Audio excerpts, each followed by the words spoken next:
In the world of football, Brazil is the superpower.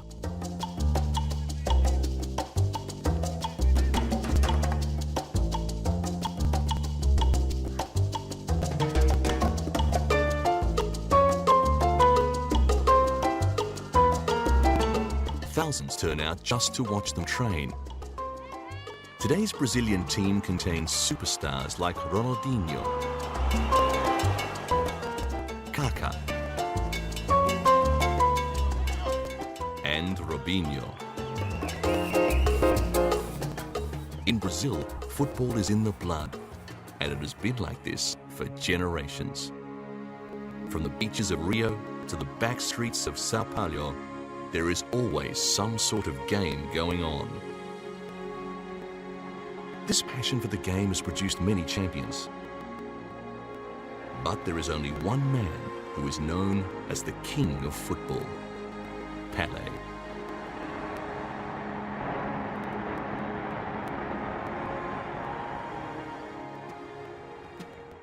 In 1957, in his first full year with Santos, and at the age of 16, Pele became the Campeonato Paulista's highest scorer.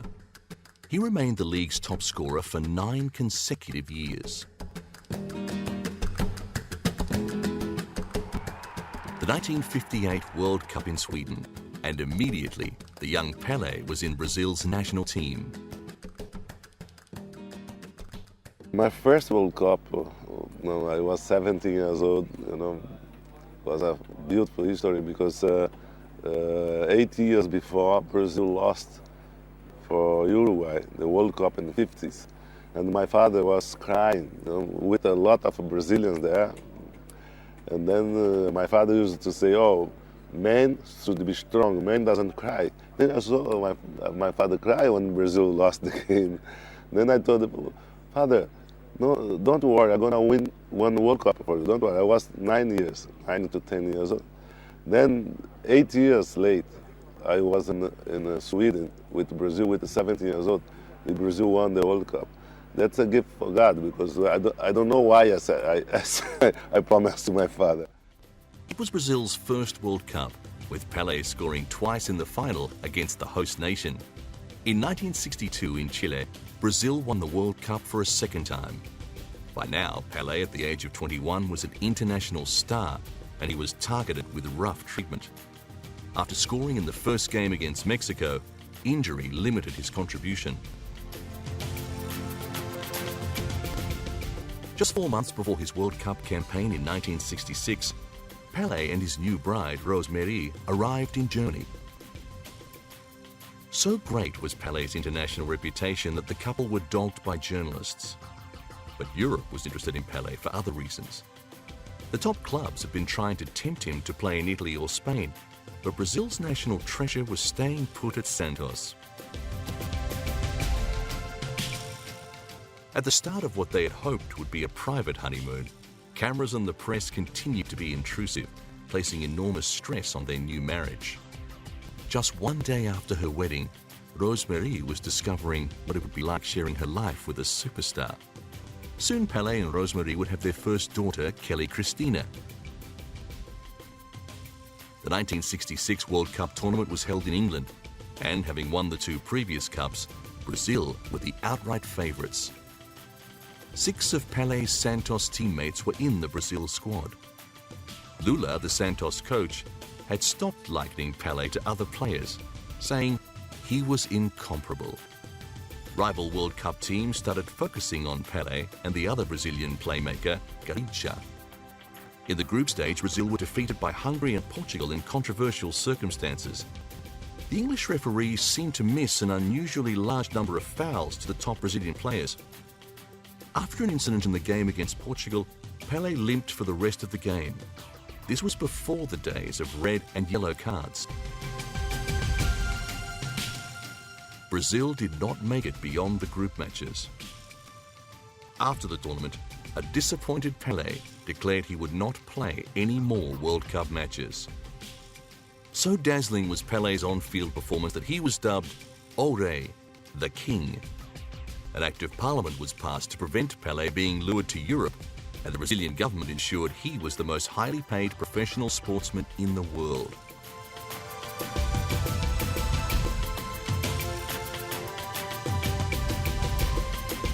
A wax effigy of Pele was displayed in London, and he found himself moving in exalted circles.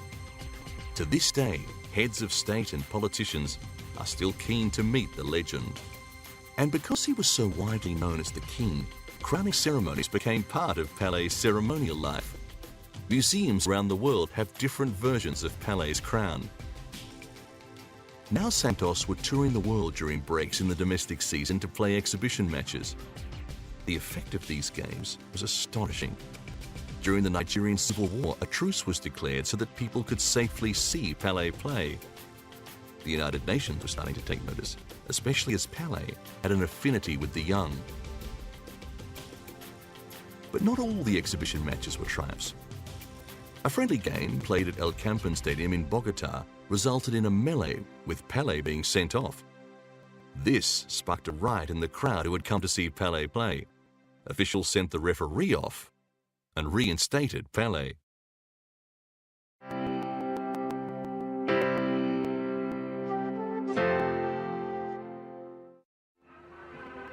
In November 1969, Pele had scored his 999th goal. And in an away game against Vasco da Gama, the crowd were keen to see the Molissimo, Pele's 1,000th goal. When Andrada, Vasco's Argentine goalkeeper, prevented Pele's first attempt, the crowd in Rio's Maracana Stadium were furious. Even Vasco da Gama fans.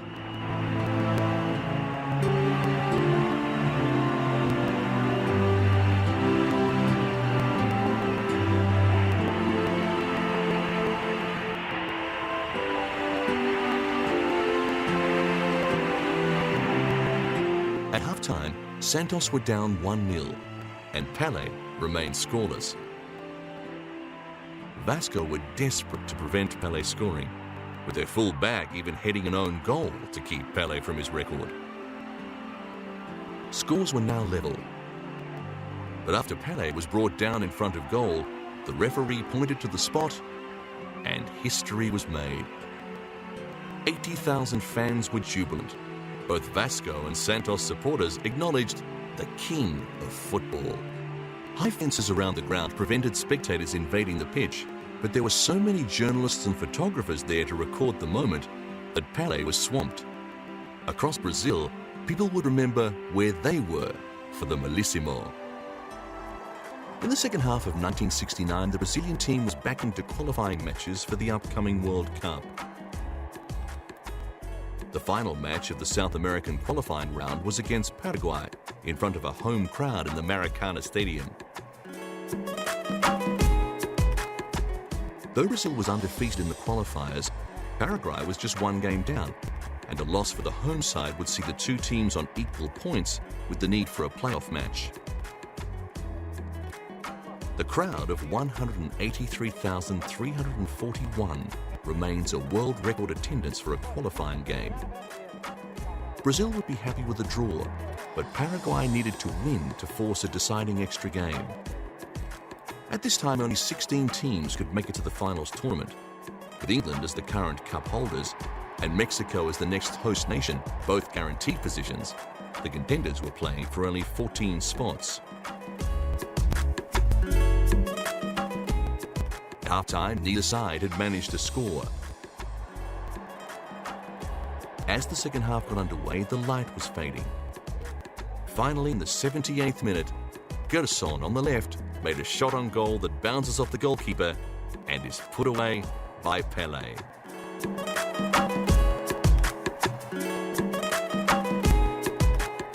Brazil made it through to yet another World Cup tournament. To this day, it remains the only team to have been at every final series.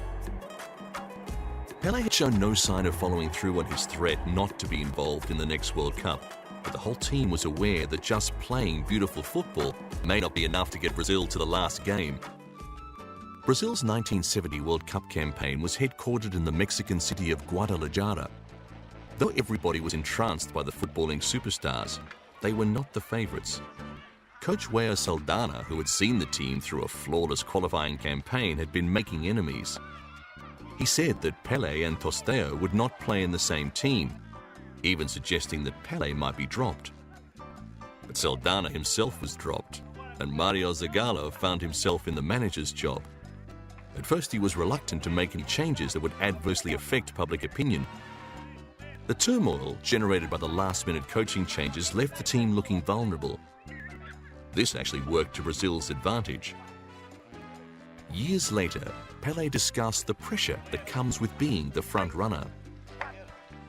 Normally, I don't like to be the favor, because always when the team is the favorite team to the everyone, they have a problem. I think if the World Cup was today, Brazil has a big chance to win the World Cup because they have a good team. But to be the favor, I don't feel comfortable because every time in my life where I saw the team come to the World Cup as a favorite team, they lost. Mario Zagallo managed to develop a disciplined team that still left room for individual flair. The world had glimpsed his tactical creativity when, as a player, he changed the role of the midfielder to an attacking player. But it was widely believed that the defense was weak, and Brazilians had little faith in the squad's goalkeepers. Playing alongside Pele was Tostão. He regarded Pele as a kindred spirit and had an understanding about where he would be. Jairzinho was another attacking player in an attacking team. He had just recovered from a twice broken right leg. Pele was concerned about avoiding injury. Rough treatment had plagued his two previous World Cups. The tournament in Mexico would use a new system of yellow and red cards to make absolutely clear when a player was warned or sent off. In addition to his on-field and training duties, Pele was now having to devote time to his young fans. He was good at this. In the month before competition started, Brazil played an unofficial friendly match against a combined team from Guadalajara City. The Brazilians needed to adjust to local conditions. Not only would the competition be held at the peak of summer, but altitude would be a factor. Guadalajara at 1,590 meters and Mexico City at 2,240 meters both presented difficulties for athletic ability. Any game time was valuable for the players to put into practice the guidelines that Mario Zagallo was giving them. Defenders were allowed to come forward if the situation was right. The team was rehearsing ways of transforming to different configurations without becoming vulnerable.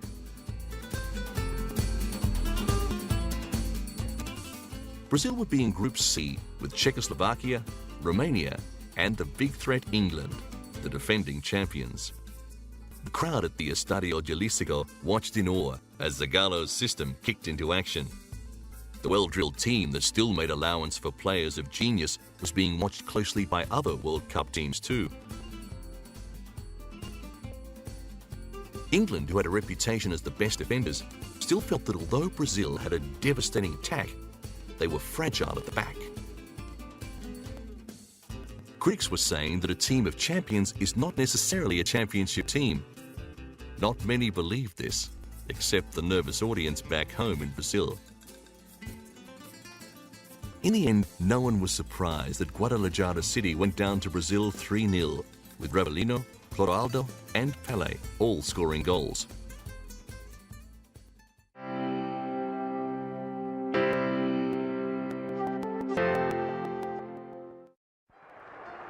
Early in the group phase, Brazil met England. Satellite technology now meant games could be televised internationally. Matches against European teams started at midday to suit European viewers. England started confidently with several long-range shots that tested goalkeeper Felix Miele. Soon came a moment that lives in the memories of all who saw it. Pele's shot on goal was perfect, but Gordon Banks' reflex save was better. Then at the other end, Lee's header was saved. As the game progressed, the temperature rose to 37 degrees. Because of the early start, FIFA had agreed to a new substitution rule for players without injury. Both sides were fierce in attack, but in the second half, the heat was causing England to wilt. At the 100-minute mark, everything changed. Tostão passed to Pele, and passed to Jairzinho. Brazil's supporters in the Estadio Jalisco went wild. England had been regarded as their strongest opponent.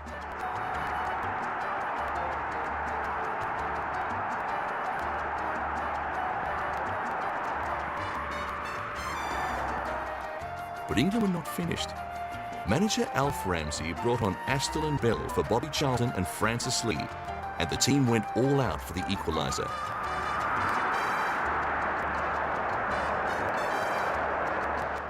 Though they had chances, England just kept shooting wide. Brazil kept trying for some insurance, but in the end, Jairzinho's goal was the only score. In the final, Brazil dominated against a tired Italy. They triumphed 4-1. Brazil had won the Jules Rimet Trophy for a third time. This was the same trophy won by Uruguay at the first World Cup in 1930. The winner's name was inscribed at the base, and the statuette was held until the next tournament. But the charter stated that any nation winning it 3 times would get to keep it. The prize had spent World War II hidden under a bed, and it had been stolen in England and buried, only to be dug up by a dog named Pickles. The golden statuette of victory would now stay with Brazil forever. But nothing is so simple.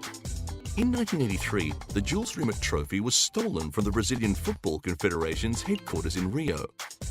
Though the thieves were caught, they had melted the trophy down, and the prize that Pele and his teammates had worked so hard to win was lost forever. On July 18, 1971, Brazil played Yugoslavia in another landmark match. Pele had announced that he was retiring from the national team, and more than 138,000 packed the Maracanã Stadium to see Ori wear the Brazil shirt for one last time. During his long career, Pele had set many records, but this was different. The outcome of the match was unimportant, though Brazilians assumed that their team would win. Yugoslavia was a worthy opponent. The nation had fielded a World Cup team for the first competition in 1930, and at that time they had performed well in 5 World Cup tournaments. But the sight of the legendary number 10 jersey on the field was irresistible. The Yugoslavs certainly knew they were in hostile territory. Every time Pele went near the ball, the crowd went wild. Brazil would come out victors 2-0 with goals to Rebellino and Gerson. Even though the king did not score, it didn't matter. After the final whistle, he was swamped by the press. Like so many times before, the crowd had come to see Pele. He paid tribute to the Maracanã with a lap of honor.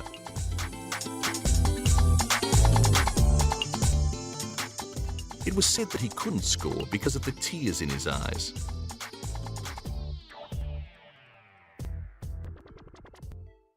On a television show, Pele explained why he was retiring from the national team.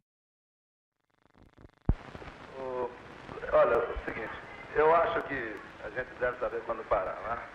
E eu dei tudo mesmo na minha vida ao futebol brasileiro, à seleção brasileira, e entendi que agora, depois do tricampeonato, chegou a hora de eu deixar, entende? Eu completei 30 anos agora, não alcançaria chegar a outra Copa do Mundo, que é em 74 na Alemanha.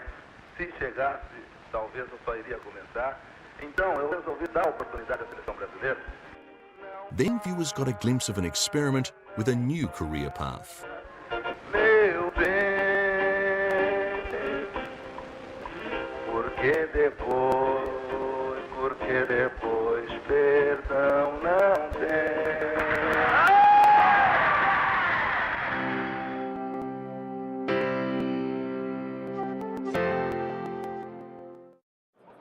Santos continued to play international exhibition games to show Pele to the world. This match was against the Egyptian national side, the Pharaohs. Pele was still playing well, and he could still draw a crowd. Never has a player been so strongly associated with one club. Pele had helped to make Santos a dominant force in football, and Santos had made Pele the best-paid sportsman of his day. Yet there were problems with the king's finances. Unscrupulous business associates had sent him broke once, and Santos had helped him re-establish himself. Pele now had investments in a range of places to ensure against any recurrence of his previous money problems. He was also guaranteed a share of the proceeds from Santos's off-season tours around the world, and he was starting to look beyond playing to the next stage of his life. A sportsman's playing career is necessarily short, and Pele recognized that he was slowing down. Playing exhibition matches in distant places was one thing, but he did not want his adoring public in Brazil to see him struggling against quality opposition. When Pele joined them, Santos was struggling, but thanks to him, the club had built a solid base. Today, it remains a force in Brazilian football. Santos beat the Pharaohs 5-0. One of Santos's more interesting exhibition games was against the Chicago All-Stars from the newly formed North American Soccer League. The Latino community had turned out in force to see their hero, and he didn't let them down. The game was an eye-opener for all concerned. Though the crowd of 14,000 was small by Brazilian standards, it was beyond anything that the organisers had hoped for, and the rockstar response that Pele got made Americans sit up and take notice. Head of the NASL was Phil Woosnam, a former West Ham United player. He needed stars like Pele to lift the profile of soccer in the US, and he made the king a lucrative offer. But Pele was now looking toward retirement and decline. He would not finish his career playing on AstroTurf. To avoid being mobbed, Pele was summoned from the field early. Santos won 5-1. After Pele finally retired from Santos in 1973, he started on a project that remains close to his heart to this day. He began a series of training clinics around the world. He said, "I want to bring soccer to the countries where it is undeveloped." He was passionate about this, and he knew his fame would attract big numbers. This skills and fitness session at the old Empire Stadium in the Maltese capital Valletta drew not just boys wanting to learn from the master, but there were several camera crews, and the seats were full.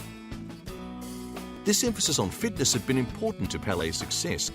After receiving injuries early in both the 1962 and 1966 World Cup campaigns, he had to focus on regaining his full capacity via specially tailored exercises.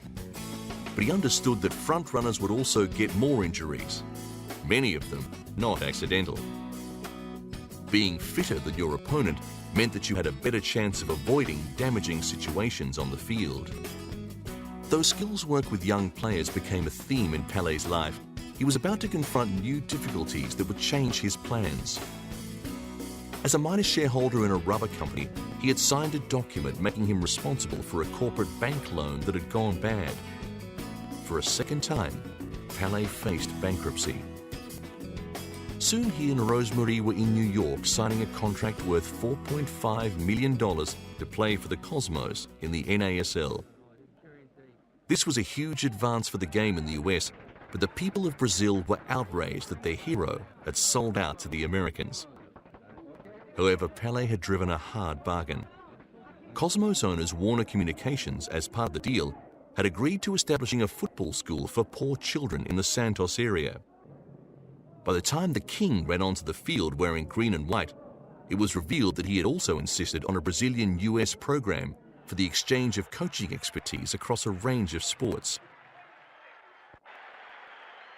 The New York Cosmos were investing in big names. Germany's Franz Beckenbauer, the Kaiser, was also playing in green and white. Like Santos, New York Cosmos embarked on a series of high-profile exhibition matches. This one was against hard-hitting Italian team Lazio. Pele's influence was now extending beyond his ability to score goals. He was one of a select few that started lifting the profile of the round ball game in the United States. But most of the players had taken positions at Cosmos late in their careers and soon realized that the standard was not all that good. Team harmony and discipline had fractured, with Brazilians only passing to Pele and the few American players complaining about the domination of their English teammates. And the NASL was messing with the rules. Americans didn't like seeing drawn matches, so if a game was still even after extra time, one player starting from the 35-yard line would dribble toward goal in an attempt to beat the goalkeeper. For his first 2 seasons at the New York Cosmos, Pele, though he was bringing fans through the turnstiles, was not able to make much of an impression on his new team's standings. Other teams in the North American League were reluctant to follow the Eastern club's lead and spend so lavishly on fading stars. Infighting within the team continued. It was as though the Cosmos was a team shaped by accountants, not by a strong and visionary coach.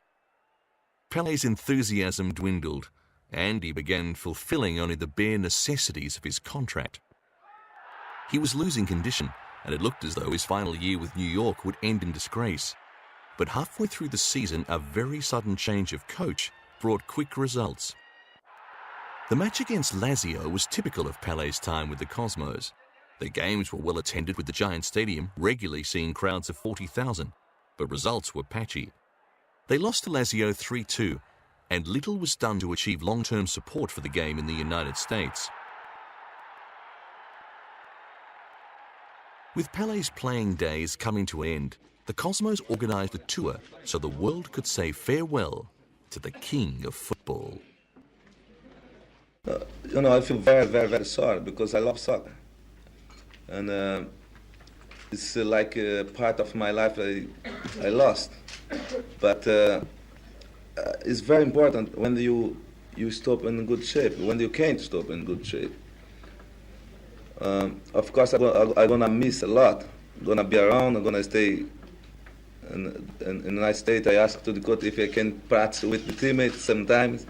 But it's important you stop when you are in a good position, in the top of your career. I know I'm going to miss, no doubt about it. Are you going to go back to Brazil?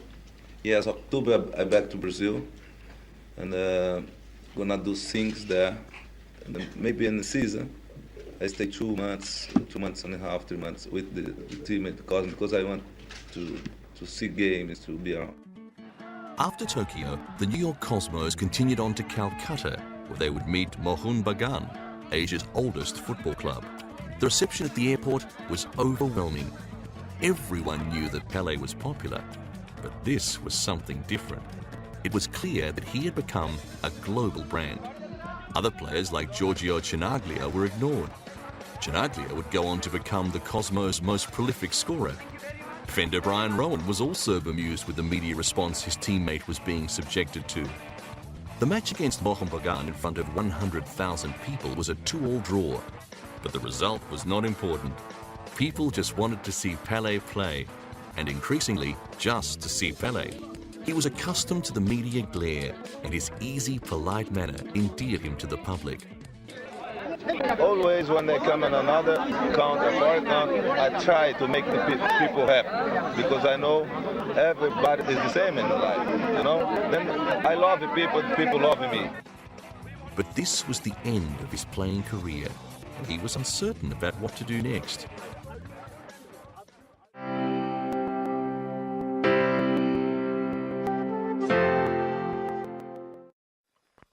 In conjunction with soft drink maker Pepsi, he embarked on a series of youth clinics to nurture talent in economically deprived parts of the world where plentiful talent was limited by lack of opportunity. He had no interest in a coaching role, yet he wanted to stay close to the game.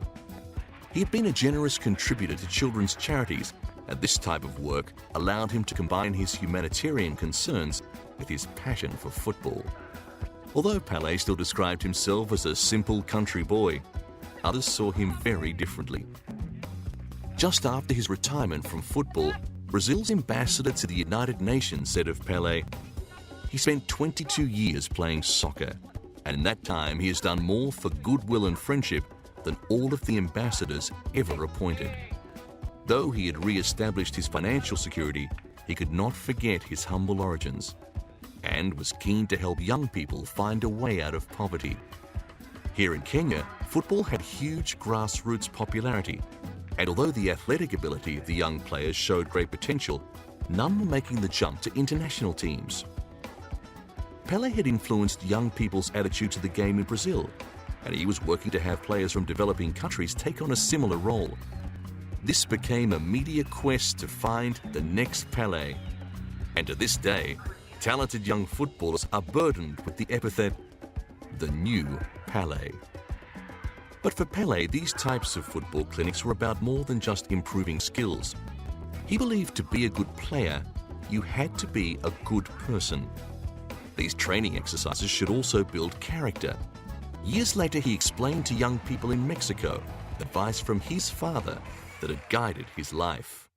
Yo, cuando empecé a jugar, mi papá me decía siempre, oiga, tú quieres ser un gran jugador, tienes que se preparar, porque el don de jugar fútbol, Dios te lo dio. Esto no hizo nada. Ahora, si tú fueras siempre un buen muchacho, un buen hombre, siempre respetando la persona, siempre respetando el oponente, ahí sí usted va a ser un gran jugador, porque tú vas a ser mejor hombre de que deportista. To celebrate his 50th birthday, 17 years after he had left the New York Cosmos, a charity match had been organized. Milan's San Siro Stadium was the venue, and a healthy crowd was there to see the king once again. He'd been in training, so he would not disappoint his fans. Pele led a Brazilian side against the rest of the world team. The match was such a success that it would be the first in a string of similar charity matches. Pele's work with youth has been a constant throughout his life, and he still retains a peculiar aura.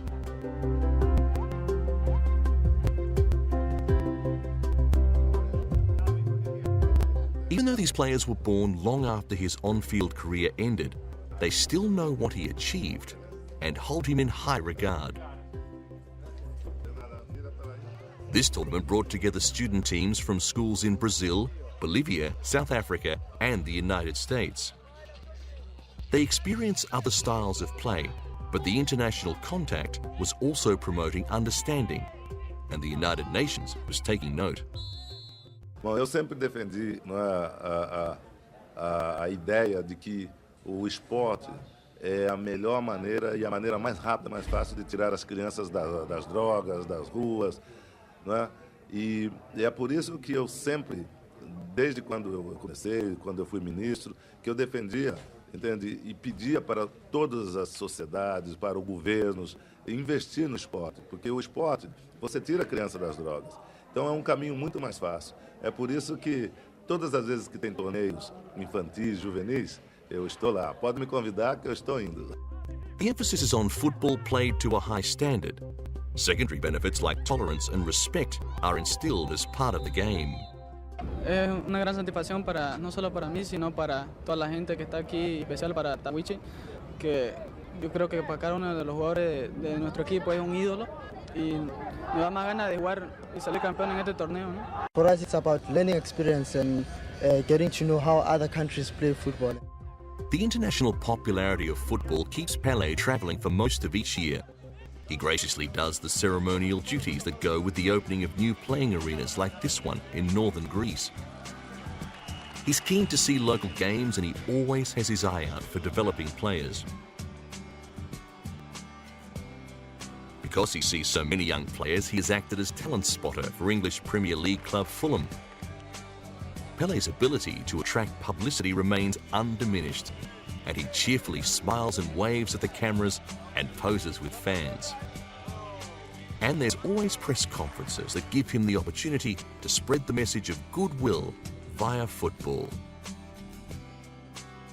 As you know, the football is, the way to put people together. And today, the biggest family in the world is the family of football. FIFA has more associated than UNESCO, than the ONU. In 1992, in Rio de Janeiro, a special tournament was organized between underprivileged children from Kenya and Brazil. But this was just an adjunct to a much larger event, the Rio Earth Summit. And Pele's role had changed as well. He was now acting as a UN ambassador for ecology and the environment. His travels had allowed him to see firsthand some of the problems experienced in the world's less developed areas. Pele's message was expanding. He had come from poor origins, and he instinctively understood the need to improve living standards around the world. But now he was linking this to the quality of the environment. His young audience had heard about ball handling skills outside. Now he was talking about clean water and clean air. This was a role he took seriously. During a meeting with the German Chancellor Gerhard Schröder, he returned to the environment. E uma mensagem muito importante para dar para todo mundo, que é o problema da água no mundo. Nós, daqui a 20 a 25 anos, podemos ter um grande problema de água em todo o mundo, e a FIFA está fazendo uma campanha, fazendo um movimento para chamar os jovens para maior proteção, que é uma coisa muito, muito importante. E eu fiquei feliz porque o chanceler disse que se precisasse dele, que ele estaria na campanha conosco para orientar as crianças para cuidar e se preocupar com o desperdício de água em todo o mundo. Finally, at a press conference in Paris, UNESCO did formally appoint Pele as a goodwill ambassador. In very many ways, Pele can be a precious asset to our organization in promoting not simply sport, but the essential values of sport, which are not so different from those of a culture of peace that, as you know, is the most important program of UNESCO. And I thank you very much for accepting. Thank you. Thank you very much. In Brazil, Pele was making a different type of contribution. President Fernando Henrique Cardoso appointed him to the position of Extraordinary Minister for Sport. He used this position to curb corrupt practices in Brazilian football administration, introducing legislation that became known as the Pele Law. Just before the 1998 World Cup in Paris, FIFA announced the world football team of the 20th century. Present to receive the honor were Carlos Alberto, the captain of Brazil's 1970 World Cup team, Nilton Santos, defender in 3 Brazilian World Cup sides, Alfredo Di Stefano from Argentina. He played for River Plate and Real Madrid before a successful coaching career. And of course, Pele, still regarded as the best ever.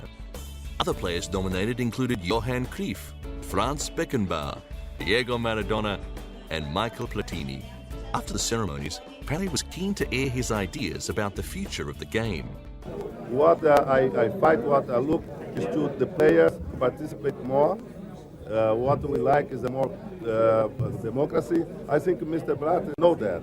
Everybody wants to change. I think they're going to change. All right.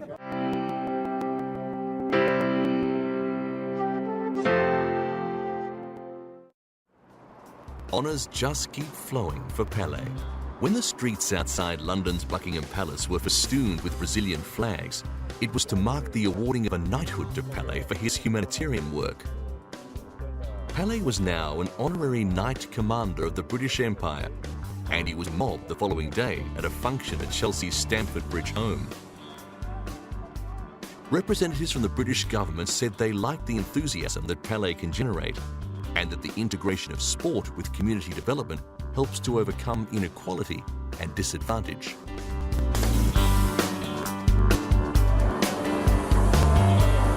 There is one team of young players that Pele watches very closely: Brazil. During the lead-up to significant tournaments when Brazil are preparing, Pele is usually there.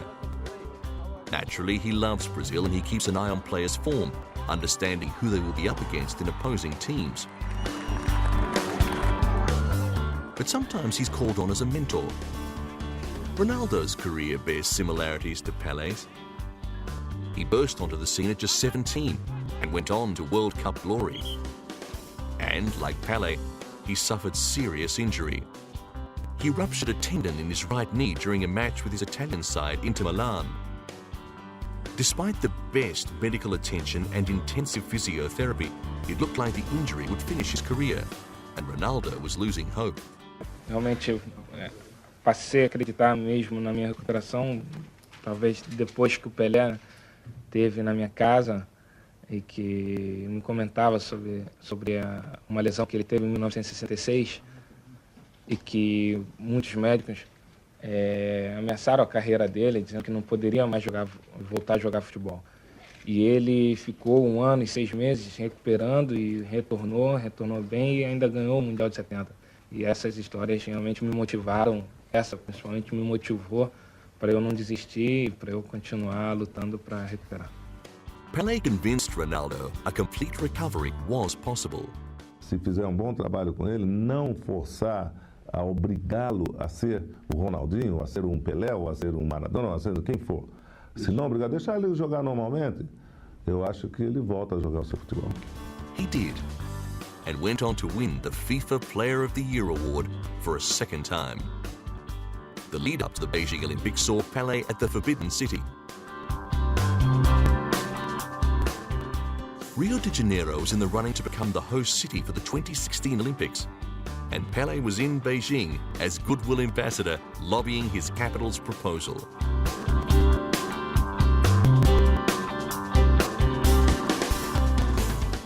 It's a big responsibility for me to represent all the players, all the sports players in the world, and to be here to congratulate those heroes, those boys, and congratulate also the big success from the Olympics here. This means a lot for me. And then I take this opportunity to ask to you, Rio de Janeiro, wait you for 2016. The International Olympic Committee had shortlisted Rio along with Chicago, Madrid and Tokyo. Because the Summer Games had never been held in South America, people believed it was Rio's turn, but the city was leaving nothing to chance. Pele was the Rio proposal's secret weapon. Para os meus amigos brasileiros, é uma responsabilidade muito grande estar aqui representando o nosso Brasil, lutando para conseguir a Olimpíada para o Rio de Janeiro, se Deus quiser, não só para o Rio de Janeiro, para o Brasil, mas para toda a América do Sul. Se Deus quiser, nós vamos conseguir. Começamos com a luta aqui e vamos seguir em frente. E eu fico feliz porque vocês veem que ainda o povo todo me respeita, depois de tanto tempo que eu parei de jogar futebol. E eu espero não decepcioná-los. Se Deus quiser, nós vamos chegar lá. Obrigado. At another press conference during the Beijing Games, Pele was back with a team and a slick presentation. Rio had tried for the Games in 1936, in 2004 and in 2012, and there was a feeling of inevitability building around this proposal. Having recently hosted the Pan American Games, Rio already had much of the sporting infrastructure in place, and the country's rapidly expanding economy meant that an Olympic budget was well within reach. It's impossible to underestimate Pele's contribution. His charm and easy wit continue to endear him to the press. My time, professional could not be in Olympics, unfortunately. And with the respect to all the Brazilian, if I was there, Brazil will have the medal. These days, presidents and prime ministers are happy to be seen with the man that retains the aura of the most skilled football player ever. His standing continues to grow through the responsible use of his popularity to advance concerns about underprivileged children and the environment. Rio de Janeiro won the 2016 Olympic bid, and Brazil will also be hosting the 2014 World Cup. This man, the king of football, will continue to remain at the heart of world sport. 1,280 goals, 3 World Cups, top goal scorer in the Campeonato Paulista 11 times, 9 in consecutive years, 31 team trophies, FIFA World Cup Golden Ball, and the best player who has ever played the beautiful game.